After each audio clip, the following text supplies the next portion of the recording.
আজকে আপনাদের দেখাবো চাইনিজদের কিছু বুদ্ধি এবং তাদের টেকনোলজি গুলো। দেখুন, এই কাজগুলো যদি আপনারা শক্তি দিয়ে করতে যান তাহলে কিন্তু এখানে আপনার এই সিমেন্টের যে জিনিসগুলো আছে এগুলো কিন্তু ভেঙেও যেতে পারে। তারা কিন্তু সুন্দর একটি গ্যাজেট বানিয়ে নিয়েছে, সেটা দিয়ে খুব সহজে করে ফেললো। তো এইখানে দেখেন চাইনিজদের কত বড় একটি এসকেভেটর। তো আমার মনে হয় না আপনারা আপনাদের জীবন দশায় এই ধরনের এত বড় এসকেভেটর কখনো আপনারা দেখেছেন, যেটা অনেকটা বড় ক্যারেং এর মতো, এবং এটা দিয়ে এত পরিমাণে জিনিস এটা একবারে নেওয়া যায় যা আপনার কল্পনাও করতে পারবেন না। তো এটার শক্তি সম্পর্কে যদি বলি তাহলে পৃথিবীর সবচাইতে বড় এবং বৃহৎ এসকেভেটর 10টি এসকেভেটরও এই একটি এসকেভেটরের সমান কাজ করতে পারে না। এটা দিয়ে কাজ করলে অল্প সময়ের ভিতরে অনেক কাজ করা যায়। দেখুন, এখানে কিন্তু শুধু একটি নয়, একে একে অধিকতর এসকেভেটর দিয়ে কাজ করা হচ্ছে, যেখানে তারা অল্প সময়ের ভিতরে অধিক পরিমাণ কাজ করে নিচ্ছে শুধুমাত্র এই ধরনের এসকেভেটর দিয়ে। তো এই এসকেভেটর গুলো কিন্তু শুধুমাত্র চীন দেশেই পাওয়া যায়।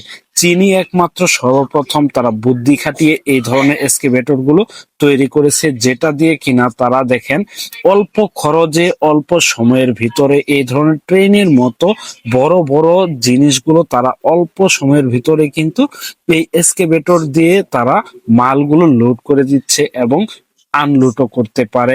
তো এটা হচ্ছে তাদের বৈজ্ঞানিক এবং তাদের প্রযুক্তির নতুন এক উদ্ভাবনী।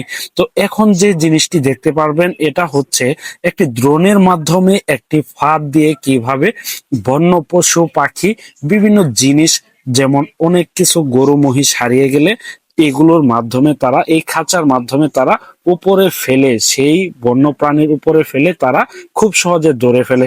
তো এটা হচ্ছে রাতের একটি ফুটেজ। তো দিনের একটি ফুটেজ দেখলে আপনারা স্পষ্ট ধারণাটা পাবেন। নিশানা করে নির্দিষ্ট বস্তুর উপরে এইভাবে জালটা ফেলা হয় এবং এর মাধ্যমেই কিন্তু আটকা পড়ে সেই নির্দিষ্ট বস্তুটি। এবং এখন যে জিনিসটি দেখতে পাচ্ছেন এটা হচ্ছে গ্লাসের বিভিন্ন ধরনের ধর্মীয় আচরণ। তো দেখুন এখানে গ্লাসটা কিভাবে ভেঙে গেল, এবং দেখুন কিভাবে গ্লাস কাটতে হয় এবং এটাকে কিভাবে আপনারা কাজে লাগাতে পারেন।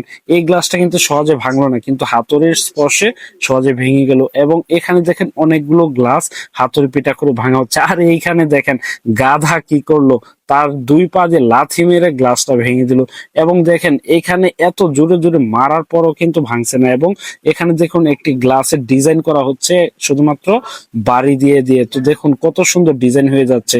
তো এইটি হচ্ছে গ্লাসের ধর্ম এবং